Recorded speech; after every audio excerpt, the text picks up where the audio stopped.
Okay, so keyboard touch bar ignored, a set of identifiers for entries in the touch bar that should not show up.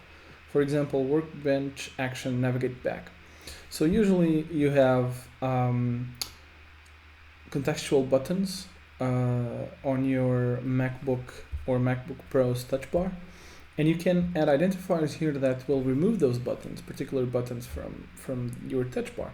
Obviously I can show you the touch bar because it's a physical thing on my keyboard, but the options that you can insert it, and unfortunately when you press Control Space here, VS Code will give you no suggestions, but you can actually see all the options you have in this page. So code.visualstudio.com/updates/vu1_38, and these are all the options that you can remove from the touch bar.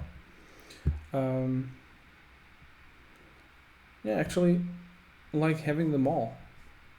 So I'm going to leave this one in its default state, which is empty, and that's that.